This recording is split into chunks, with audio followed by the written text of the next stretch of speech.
Notice that I'm wearing two hats.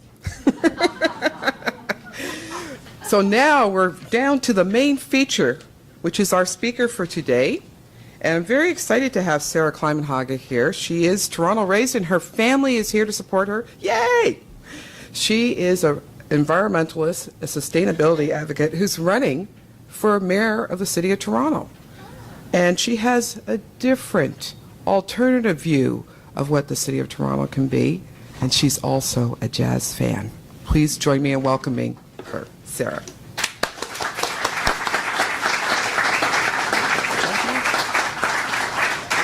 Such a mess. And there's water for you right there. Awesome. Okay, so hopefully this doesn't buzz too much.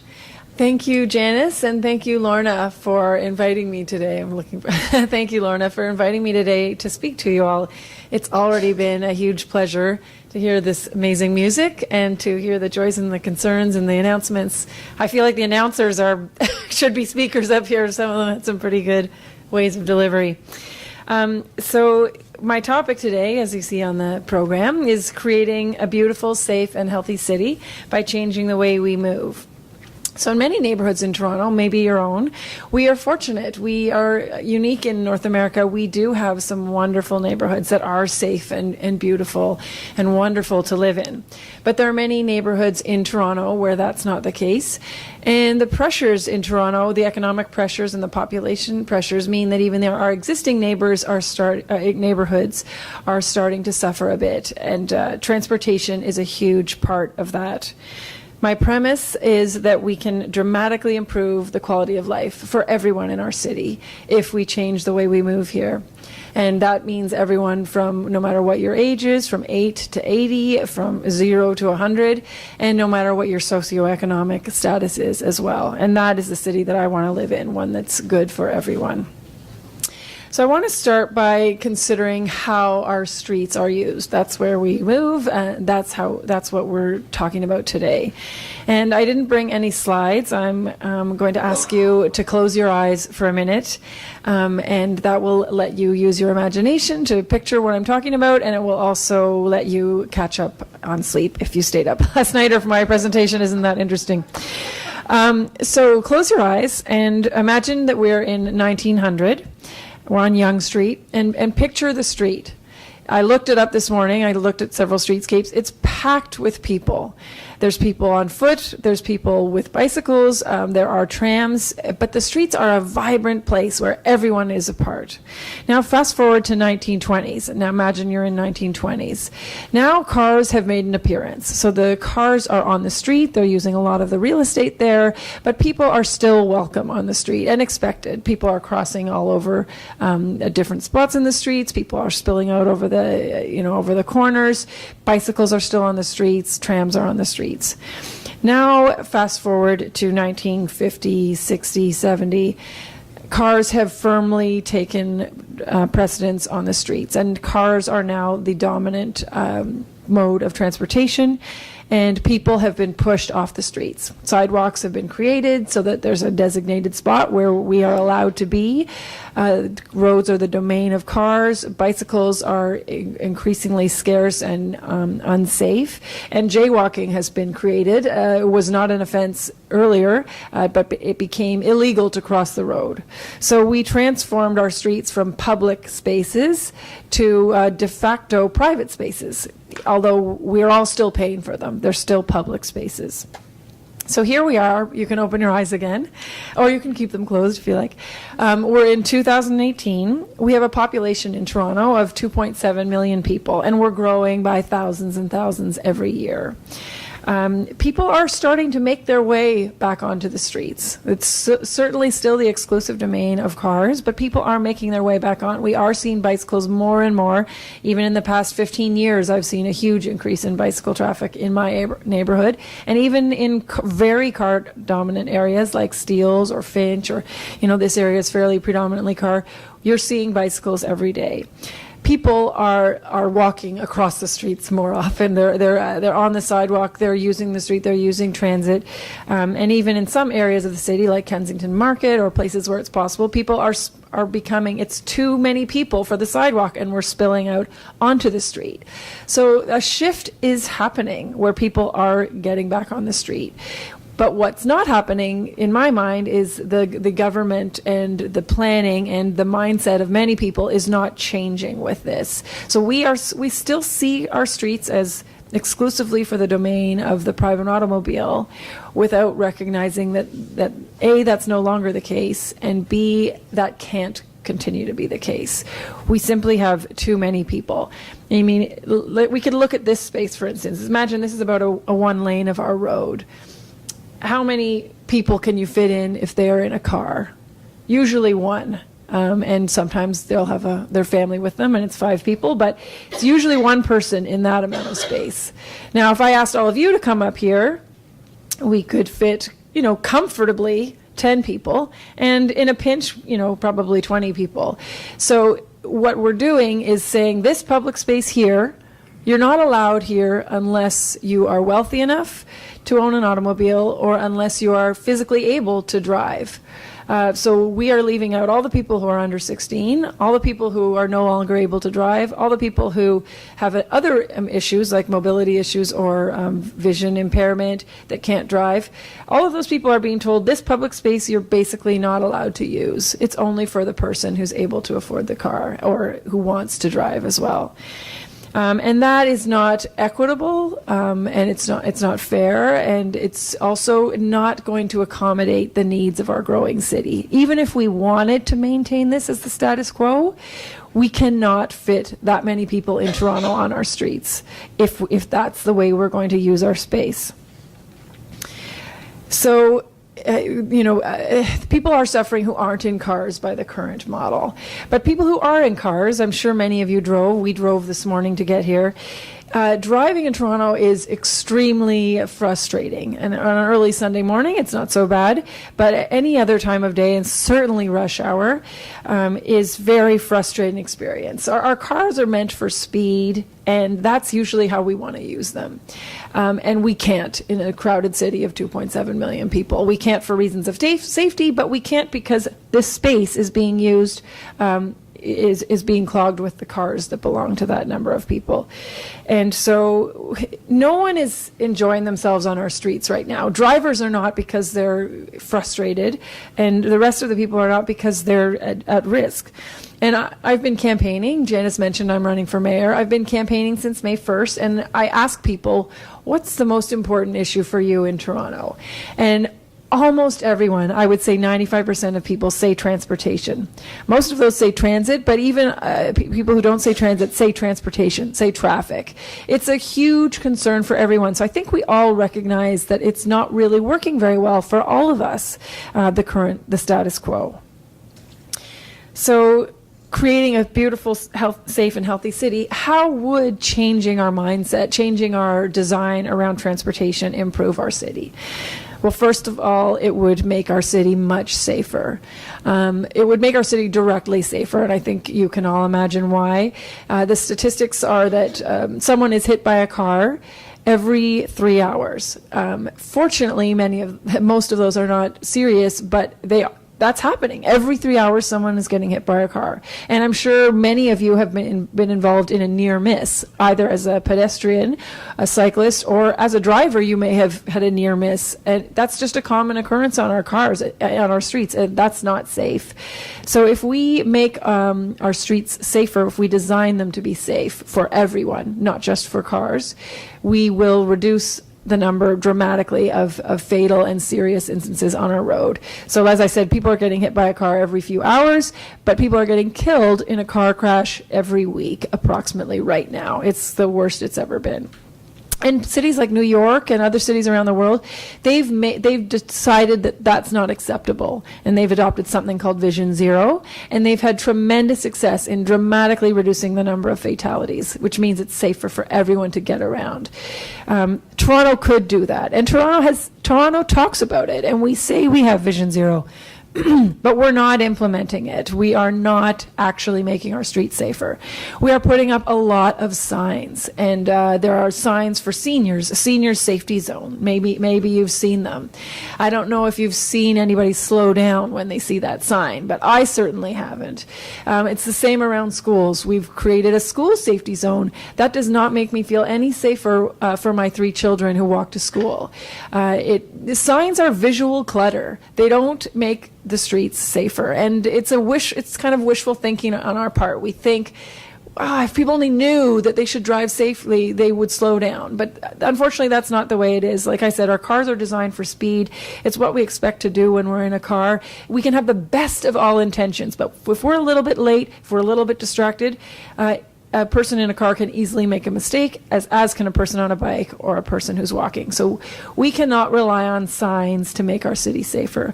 But if we rely on design, it will be safer. So how will our city be safer? We'll reduce the number of collisions.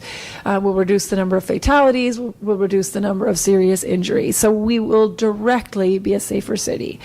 Indirectly, our city will be safer if more people are out on their feet, on their bikes, in transit. And that's because, and I'm sure this congregation is aware of this, crime in large part stems from isolation, from people being disconnected from each other, from people not really seeing each other. And when you're in a car, usually you don't have a lot of interaction with the people around you. And if you do, it's unfortunately often negative, either with other drivers or with cyclists or with people who are on foot. So if we are all more part of our communities, when you're out for a walk, and if you see someone you know or not, you smile at strangers on the street. If you might bump into someone you know. You have these informal exchanges, which we kind of discount, but which are crucial to the health of the safety of our communities, the community feel.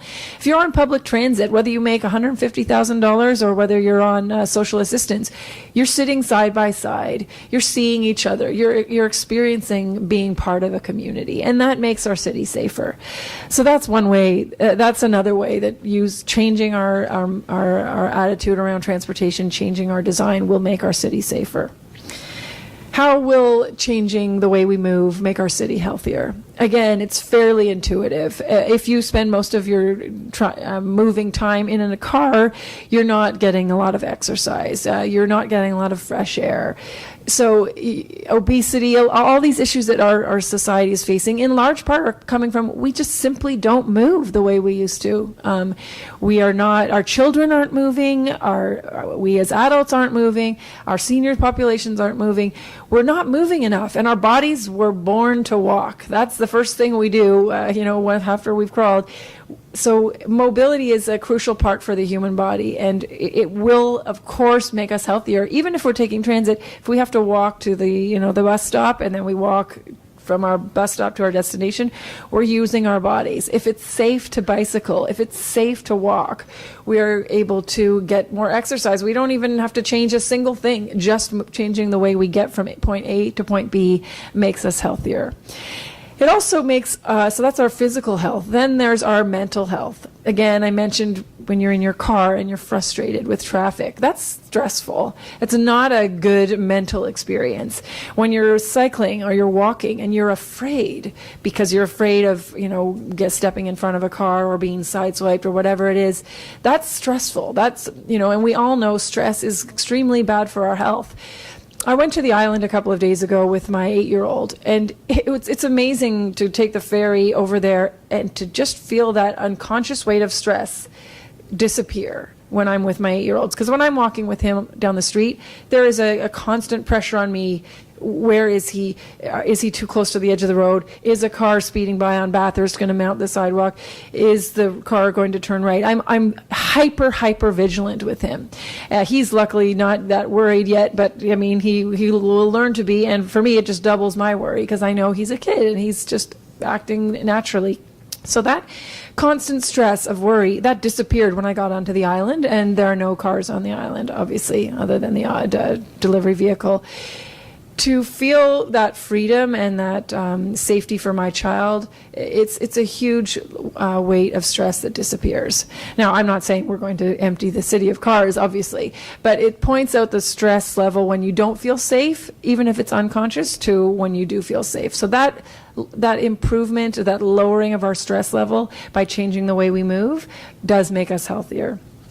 And then emotionally, again, that connection I mentioned, when we're connecting with people on a regular basis, that's good for our mental health, that's good for our emotional health. So it really makes us healthier if we can take transit with our communities, if we can walk with our communities, if we can bicycle, if we can be in a wheelchair or a mobility device. All of that makes us emotionally healthier. How will the city be more beautiful if we change the way we move?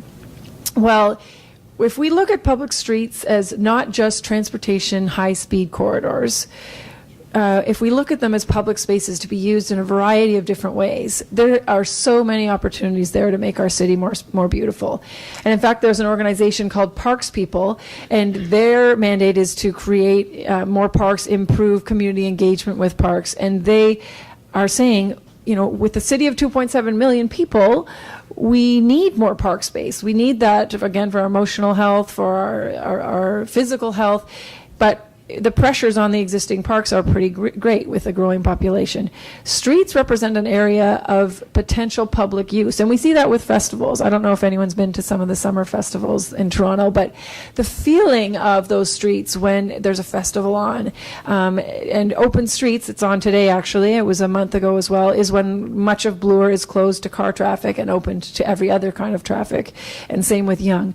And they create temporary parks, they create hockey areas. They create public recreation, and it's a beautiful thing to see. It's a beautiful thing to see people using the streets in this way. It's a beautiful thing to see people smiling. It's a beautiful thing to see the greenery, even temporary, that can come when you use streets for other options. Again, that's not a permanent use. That's an occasional use. But there are ways we could open our streets, the way cities around the world have done, to becoming green, vibrant spaces. For temporary purposes. As for permanent purposes, there are streets in this area that have a median lined with trees. If we don't need to have 6 lanes for traffic, we could use a lane, for trees. When we put a bike lane in, we can use planters for flowers. When we redesign a residential corner, we can put in planters with a different variety of different vegetation. So that, to me, makes our city more beautiful, when we don't just see gray concrete and asphalt, when we actually see living things in our streets, in our neighborhoods. And so, again, transforming our mindset around transportation so that we see our public spaces not just as a space for a car, but as a space for people, for bicycles, for transit, and for greenery, it can really make our city a tremendously more beautiful place. And then finally, affordability and equitability. And I think those are two things that we neglect when we're talking about transforming the way we move. People generally often seem to see it as kind of an environmentalist issue, or a bicyclist militant movement to take over the streets. It's not really about that. It's about making our city more affordable and more equitable. So I mentioned equity. I mentioned that we're giving this public space to private use, not to everybody. And affordability, again, it's extremely expensive to maintain a vehicle, to buy a vehicle, to operate a vehicle. And that is restricted to people who can afford it. So when we're giving our public space only to those people, it's inequitable. It's just a matter of fairness. Similarly, when we say if you can drive, you can use that public space. If you have a physical limitation, if you have an age limitation, if you have any other kind of limitations that don't allow you to drive, that public space is not for you. So that's not equitable, that's not fair. By changing that, by making transit better and faster, available for everyone, by making it possible to bicycle safely, by making it possible to walk or be in a wheelchair safely, we make that public streets, that's fair, that's more equitable. All of us are paying for that, all of us should be able to use it. So I've tried to establish the history of how we use our streets, the present, and the reasons why we should transform the way we move. So I'm going to just talk quickly about what the role of government is there and what your role is, what our role is. So how can government move ahead? Well, there's a couple of issues right in front of City Hall right now, which are part of the reason that I ran for mayor. And one of them is the discussion about what to do with the Gardiner Expressway. It's been decided that we should rebuild it at a cost of around $1.5 billion, which I'm sure will increase, as anyone who's done a minor renovation knows. Costs go up. That is something that is not good for the city, and it's not it was underwent extensive public consultations where many people came out to say, no, we don't want the Gardiner to be rebuilt. We would prefer a wide boulevard that accommodates the car traffic, but also has trees, has safe transit options, has places for people to walk. So the predominant advice around the study of what to do with the Gardiner said that it should be taken down, and that of the commuters on the Gardiner, 3% of them are Toronto residents. So why is City of Toronto paying to rebuild the Gardiner for $1.5 billion when we could take it down and replace it with a boulevard that would cost far less to maintain in the future? These are future costs as well.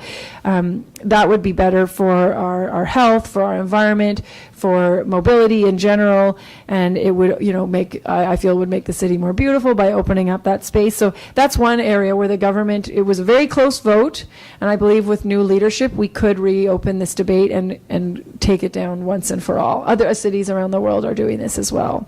So that's the Gardiner.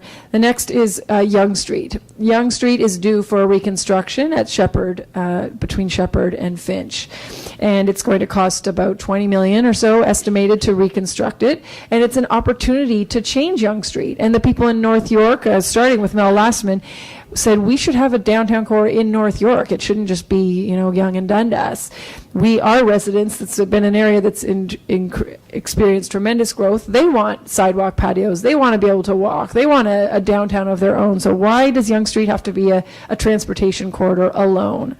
So again, experts looked at this, the city staff looked at this, the public talked about it, the local councillor John Fillion looked at it.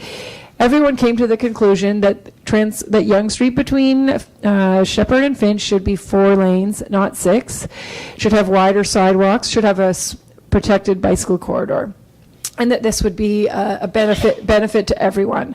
And again, for some reason, our city council has been voted to defer it, but we know that they are opposed to it, so deferring was kind of a way to buy time until after the election.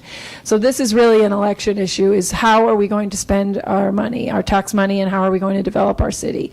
Do we want to spend $20 million and lose an opportunity to improve Yonge Street? Do we want to spend around $50 million to transform the street into a vibrant pedestrian, cycle, and car area? Or do we want to spend $70 million, which is what the city is, the mayor and some councillors seem to be favoring, $70 million, which is far more than 50 and certainly a lot more than 20, to instead address a couple of side streets and leave Yonge predominantly unchanged. I feel from a tax point of view that's a terrible waste of tax dollars. But again, if we're going to transform our city, if we're going to address the new reality of how we need to use our streets, it's a step backward. So that's another role for government. And finally, just in general street design, our government needs to set the priority to make the streets be designed more safely around schools, around seniors areas, around any kind of busy intersection. Anywhere that people are walking, the streets should be safe. We need to prioritize human life and freedom over convenience. It's a change, and it's not one that's going to go undiscussed, and certainly it's difficult for people to imagine losing a lane of car traffic, but we have to think about it as gaining space for people and returning public space to the people. And what is your role, the role of the average person in this transformation? Well, hopefully you'll be relieved to say I'm not going to tell you it's to stop driving. That's not what it is at all. Offering choice means that all the people who don't want to drive or who can't drive have a choice. It 100% does not mean that the people who need to drive can't. because that's not our city. There are people that genuinely need to drive, whether it's for work, whether it's for mobility issues, for whatever it is. So we're not talking about taking that away from people, and no one should feel this sort of moral onus that they're not allowed to drive. You live in the city you live in, and for us on a Sunday morning, the easiest and fastest way to get here was by car. We did take a car. I don't have a car. My parents drove me, but most of the time for me, I'm able to make the choice to bicycle. I'm able to make the choice to take transit. I'm able to make the choice to walk. But there are times that I don't have that choice, and all I want is that choice. That means our streets are, for those that don't have a choice, that need to drive, you're able to still drive, and you have maybe even a little bit more space, because now you're not stuck with a car in front of you that would rather be on a bike, or that would rather be on transit, or that would rather be walking. I mean, people tell me all the time, I'd take transit if it were fast, if it were reliable. I'd bike if it were safe. So we need to give those people the options. And then for ourselves, we choose what is the most appropriate each time. But what I am asking you is to have compassion and care for other road users, because we know there's a lot of road rage on Toronto streets, and it's very common that when you're behind the wheel of a car, you feel frustrated at someone who's in your way, whether they're in a car, whether they're on a bike, or whether they're walking in front of you. So just take a breath and remember, this is public space. These other people they're as entitled to the road as I am. So I'm going to let them go, or not yell at them out the window, or I'm sure none of you do that, but some people do. So just having, if you're behind the wheel of the car, just realize I'm so fortunate that I'm given this public space, and I'm going to share it with other people, and I'm going to recognize their right to be on the space with me. And then finally, support the efforts. You're all, I think, a politically active congregation. You can either contact your city councillor and your mayor directly to tell them that you want the streets to be safe for people, that you support things like Transform Young, or you can support the efforts of groups that are working towards this, like Cycle Toronto, like Walk Toronto, Friends and Family of Safe Streets. There's a lot of different nonprofits that are trying to make our city safer, so you can support them as well. So in summary, to me, I think, and I hope I've explained it this way, changing the way we move is really not an option, and it is happening already. People are returning to the streets, but right now they're returning to the streets and they're at grave risk, and people are dying. So what we need to do is say, okay, it's not an option. The status quo is not an option. It's happening without us. How are we going to adapt to this?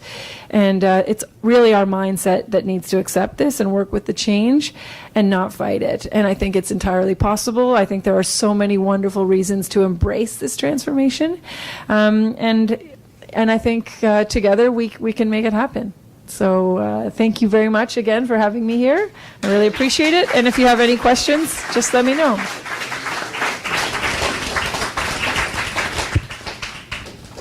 Don't go anywhere. I'm going to go get a microphone, and I see hands are going up already. Oh, my goodness. Okay, so watch out. Do you want me to bring a microphone? Or? Oh, no.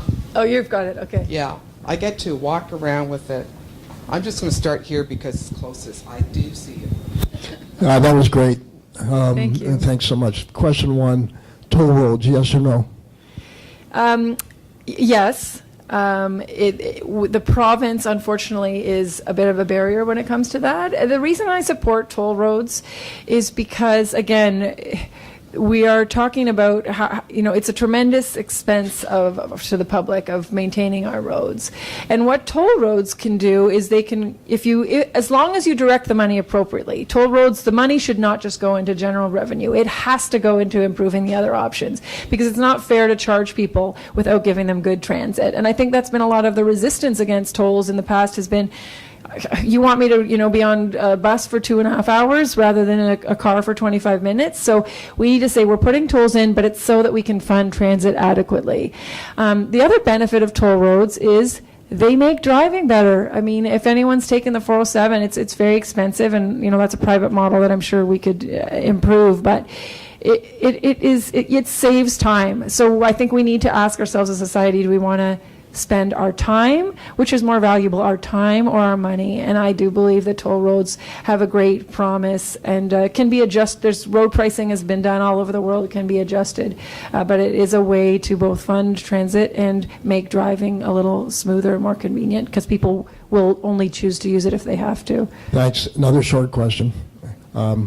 Delivery trucks, maintenance trucks in the downtown area, restricting them to the 8 hours between 10 at night and 6 in the morning.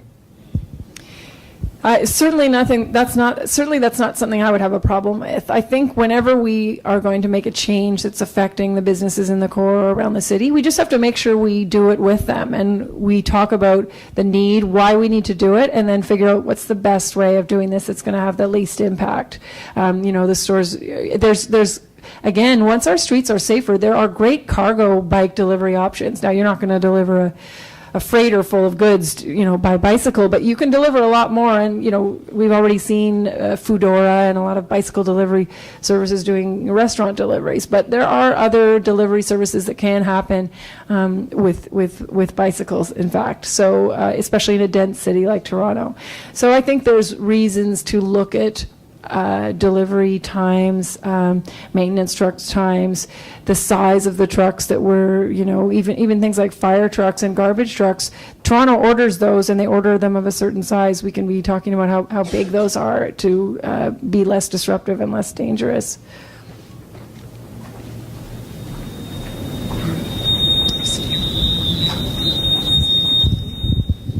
Hi, it's less of a question and more of a comment. So if people are thinking about how we can work with the stuff, what you said about sharing the road, there's two places that comes to mind. One is the road that I take when I get off at Sherbourne Station, all the way down from Sherbourne Station and down towards all the way to the waterfront is all bicycle / little areas where those if anybody's gone on the subway, those that yellow strip to make sure that people who have visual impairment don't go over the tracks. Well, they have those little spaces within the bicycle zone so that people can safely get on the bus and drop off the bus, as well as a big bicycle lane that goes both sides of the street to make sure that cyclists are safe, as well as people who are renting the bikes from the Toronto Bike Share program are also safe. So if people think, that's not going to happen, this happens, and having a safe bicycling actually not only helps people on bicycles, they help people like me who get off and on those buses. Rather than having it on the corner of the street, having it in that small space, make sure that I'm safe from the other cars coming in and out. The only risk is cyclists who are careless, but that's very rare. And the second place is, of course, is the famous waterfront restoration, harborfront restoration. I went down it when I walked from Union Station to go to the Vegetarian Food Festival about a weekend or two ago. And it's always great because you are very safe. There's a huge walkway, bicycle lane, and of course the lane for the streetcar. And then all the traffic is on the other side. And so you feel much safer and you feel much great going down that place and enjoying yourself whether you live in the waterfront area or not. So those are my two comments. Exactly. Thank you. Thanks, Sarah. About a couple of years ago, we had a speaker who talked about transit fees being stopped, that transit would be free. And it seemed like kind of crazy, but when she talked about how that would make a difference and how people would be able to just use transit, I just wondered what you think about that. Yeah, that's something I've actually come to really embrace and think is also the way of the future. In my platform right now, I've said free transit for seniors. I mean, we did it for 12 and under, and I think we should do it for people who are older as well. In the past, I wasn't as much of a fan because I felt I was looking at it from a ridership perspective, and there's mixed evidence whether having free transit actually increases ridership. It seems it would, but it doesn't necessarily. So I felt, especially in Toronto where there's a lot of desire for transit, I didn't know if it would improve ridership that much. And secondly, transit is so starved of cash that taking away that fare revenue could be a problem. So, but I've now moved from reading the arguments and hearing more and thinking about it as an equity issue and noticing what's happening as our transit does get more and more expensive, and our population, have a growing population that can't afford $3.25, which to me is acceptable, but to a lot of people is a meal, a breakfast sandwich or whatever. So, from a matter of equity, it makes sense to have free public transit. And the other thing is fare evasion measures. First of all, there's a significant cost to transit collection, which would just disappear if you had free transit. You would also have that conflict between the drivers and the passengers would erase, which would be good for the workers on the transit. And thirdly, fare evasion measures, when we see, if you've ever seen the security people in the subway, basically the only people who are fare evading are people who can't afford it. So we are coming down on them and creating a crime of being poor. So from an equity perspective, I think free transit is important. But I do believe that we can't do it until we adequately invest in transit. And so we can't just take away the fares. We'll be left with, really a service even more crisis than it is. So I think we should move towards free transit, but we have to do it while we're dramatically increasing the investment in transit. And the other way that we do that is by seeing transit not as a benefit for people who take transit, seeing it as a benefit for everyone in the city, including the people who drive. And if we can see transit users as doing a favor for our city because they're taking up much less space and they're increasing community, all those sorts of things. If we see transit users as doing a service for our city, then it makes sense to invest in transit at a level that it's free. As long as we see transit users as a burden on society, as public transit as a burden, it becomes very difficult to make it free. So we need, again, that's a mindset shift to see public transit is helping our city. It is saving our city money. So we should be, in the cost of maintaining the roads and all sorts of different measures that you could look at. In that perspective, I believe free transit is, it's dramatic, it's a huge change, but it makes sense to me. So another thing, I understand they're doing some pilot projects with community buses in 2 or 3 neighborhoods, and I want one in my neighborhood, and I wonder why or what's happening with that. If you know what's happening with community buses. I don't know specifically what's happening with community buses in Toronto, but I do know that there is a need for some kind of stopgap for low-density neighborhoods where it just can't make economic sense for the TTC to run a giant bus, regular-sized bus through there with only 3 or 4 passengers. Yet it's a crucial service because those people who need that are stuck at home otherwise. So community buses, or some cities have looked at different rideshare services or ways of integrating that. I think it's a good idea, and I think it's something we need to consider as we transition to more transit-supported communities. I think they're doing it in Parkdale and beaches, and I have one more, and I'm going to be fast. The other thing is kids in schools and why we can't make the phys ed program part of it being CAN bike or teaching kids so that we have a next generation even more using bikes.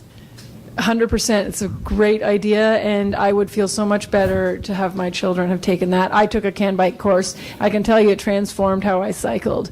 And if everyone had that level of education, not only would they feel safer on the streets, but they would also behave with a lot more respect towards the other road users and be more predictable. So just as we have driving school, I'm not proposing a mandatory, burdensome cycling school, but to make it really easy for everybody to learn how to ride a bike and share the space on the road would be a real asset, and yes, would benefit our children immensely.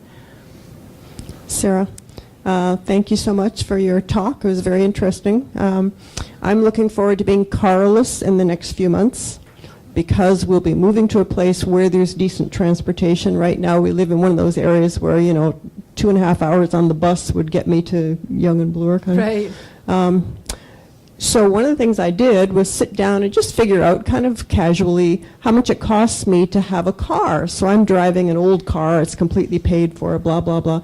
It costs me approaching $4,000 a year to have that car. I drive as little as I can. You know, I bundle my errands. I feel guilty every time I come here because it's so far.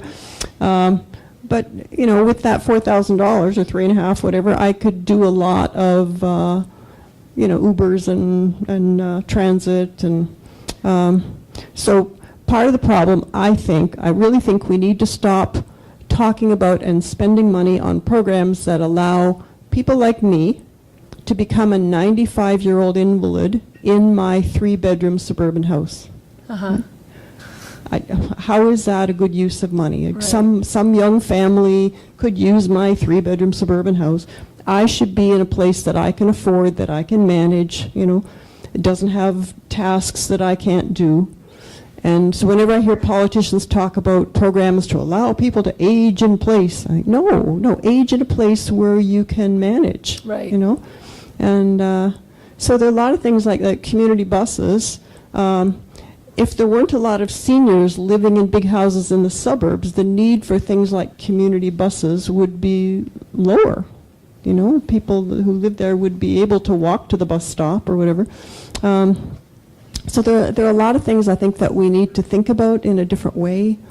And anyway, this is all very positive, and thank you for your talk. Yeah, you're welcome. I mean, the cost that you're mentioning, the average cost that CAA says to own a car is around $7,000, but that depends on, you know, like you say, when you've got an older or you buy a cheap used car.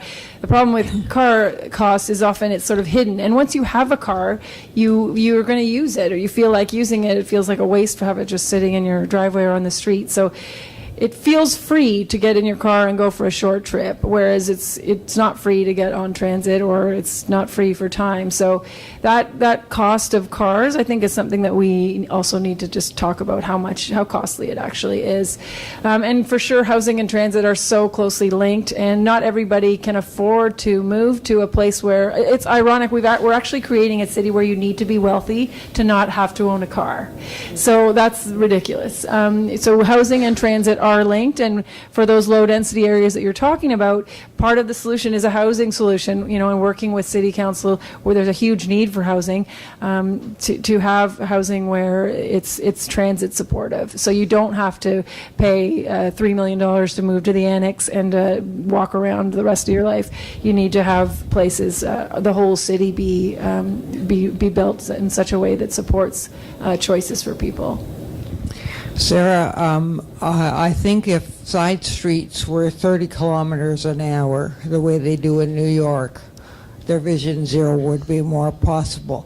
But we have a school at the end of our street, and we have a 30-kilometer limit, and so many people ignore it. There needs to be more enforcement of it as well.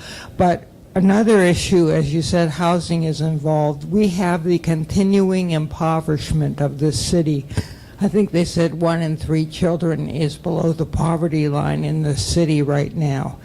And the need for affordable housing, Mayor Tory talked about it, but I don't think he did much. I think now, too, he's supporting the cutting of Toronto Council. In today's Star, he was saying, with a man who flip-flops like that and doesn't seem to have any lodestar, this is very concerning. Yeah, housing, absolutely. As I said, it's huge, and it really determines the walkability of your neighborhood, if it's, you know, how we develop our city. So the 30-kilometer speed limit absolutely is, you know, it sounds low to us to imagine 30 kilometers, especially outside of some of the dense neighborhoods. But there was some study, and I need to look it up so I can cite it more accurately. But the average speed in Toronto is actually quite low, because what you have is people who are, you speed for a little bit and then you're stuck in traffic or you're stopped at a light or whatever. So the average speed is actually quite low. So rather than having this mix of too fast and too slow, we could design our streets at the 30-kilometer-an-hour limit and not really take any more time to get to our destinations. But absolutely, limits on their own, a limit is not really effective. You need to have enforcement, but better than enforcement is design that just naturally makes you drive slower. And enforcement really, it penalizes people. It makes people angry that they've gotten a ticket. And it also, you know, photo radar, I guess, will encourage continual behavior, but enforcement is periodic. So the 30 kilometer per hour is something I support, but I believe it really needs to be encouraged. It really needs to be implemented by design. Again, signs don't work, and asking people to drive against what's natural is also hard. If the street is naturally done so that you have to slow down, that's going to mean whether you want to or not, you're driving slower. So you're running for mayor? Are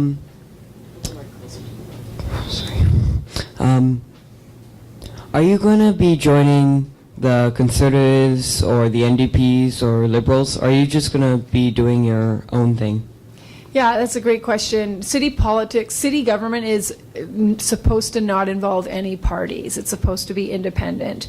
That's not actually what happens. There's a lot of city politicians belong to a party, and so there's a kind of a hidden undercurrent of partisanship at City Hall, and it's something that I think is really opposed. It really doesn't help good decision making. City Hall people need to collaborate with each other, whatever their political ideology is. So I'm running strongly as an independent, and from the beginning, I haven't wanted to join any party. I've approached people from all who belong to different parties to talk about my campaign and to see what I can learn from them and how we can support each other. But yeah, no, I am not joining any parties, and I don't think that's the way forward for the city. I really love the vision that you've expounded here, and I really want to vote for it. Okay, and on the 1st of May, you became the progressive challenger to John Tory, Right. which is great as far as I'm concerned. That's what I was looking for. And more recently, of course, Jennifer Keesmaat has entered the race, and she is saying many of the same things that you are. She rides a bike as well. Yes. And she's talking about some of those issues, and arguably, you could make the case, of course, that she has more name recognition, and some people would say she has a better chance of winning the election. A lot of than people you would have. say that, yeah. Okay. I would love to vote for you, and if I do, I may possibly be facilitating John Tory beating Right. Jennifer Keesmaat. If I vote for Jennifer Keesmaat, I may be facilitating John Tory beating you. Why should I vote for you? Well, I am really glad you asked that question, because you are, I think, a politically engaged population. And okay, I guess there's two things. Number one is, I feel if May 1st people had embraced me with the same vigor that they embraced Jennifer Keesmaat, and when I say people, I mean the establishment and the media, I think I would, at this point, have a reasonable chance, or at least I'd be similar to Jennifer Keesmaat in beating John Tory, because when I go out on the street and talk to people, they barely even know who John Tory is, much less Jennifer Keesmaat. I mean, the fact is, the voter turnout in municipal elections is low. People are not engaged the way you are and the way everyone should be. And it's something I try to get through to people who are involved in politics and involved in media from the beginning, to say, look, people know Sarah Kleimenhaga as much as they know Jennifer Keesmaat, Richard Petty, Josh Matlow, all these progressive sort of white knights that people were hoping would run. And as much as I tried to get that message across, it just couldn't get through. And with myself and my small team of volunteers, we went out and talked to Torontonians as much as possible, and I had a really positive response, but I didn't catch fire. My name recognition is still very low. So when I go out there, most people don't know who I am. So now we're at the stage where Jennifer Keesmaat entered, and yes, as you said, her background certainly is promoting a vision that I believe in. And in the polls, and I don't believe every poll, but I think it's reasonable to say it's a little bit accurate saying she's around 30% and I'm around maybe 1%. I'm very low.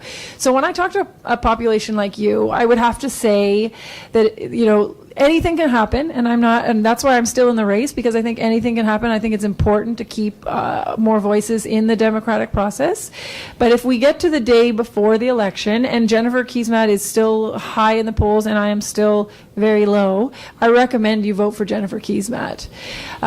However, I also recommend that you ask Jennifer Keesmaat and the other city councilors to advocate for ranked voting. I see people wearing proportional representation. I mean, we need to change our voting system so that in 4 years, if I'm running again and there's another 2 or 3, imagine how great it would be if all the candidates were progressive instead of us feeling we can only have one. So if we have a new voting system, you can still vote for me and then you can vote for Jennifer. But for this year, keep an eye on the trends, support me with any way you would like, but I won't say don't vote for Jennifer Keesmaat. I'm going to say I think John Tory is not going in the right direction for the city, and I think you should vote. As much as I hate plug your nose voting, do what feels right to you. Do what feels right to you. Okay. This will be the last question, and I may go over a little bit over, but that's what's going to happen. I don't know. I guess I was just thinking about just the spaces and things. Anyway, suburbs. I from the suburbs, came from the suburbs. And now I'm with my brother downtown. I'm just concerned about the development is taking over the sidewalks kind of thing. The sidewalks seem to be getting smaller or something like that. We used to have nice wide sidewalks to walk around and gather on and things. And Yonge and Eglinton had the square there, and it's really been shrunk. And I'm so saddened by that. There needs to be more, enough spaces and wide sidewalks and things, for cafes and sidewalk sales and stuff like that.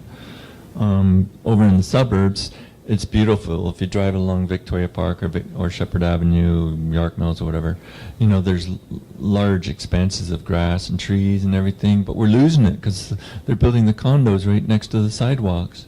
And sometimes the balconies are, just mere feet away from the, overhanging the sidewalks, which seems dangerous. So I don't know. What do you feel about this? Having wider sidewalks. The setbacks.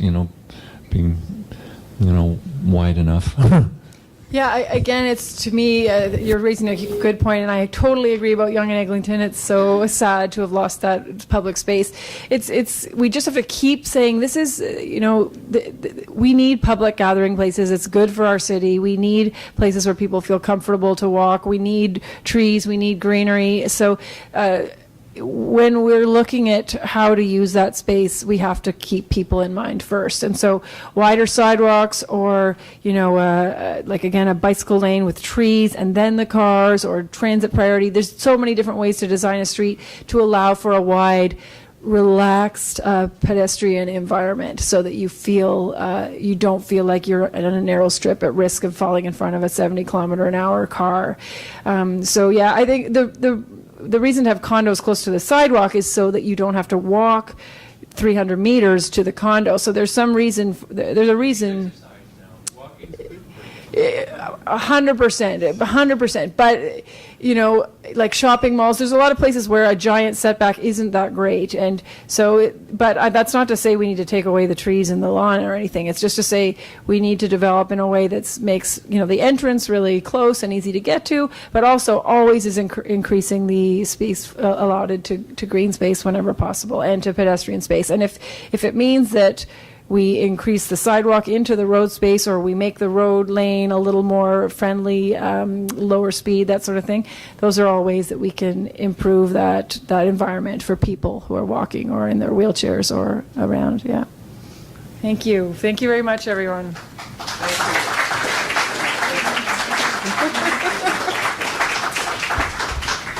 Thank you. That was very enlightening, and I want to vote for you. I really do.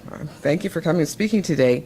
But we need to keep going. We're almost to the end now, and we will be doing the offering.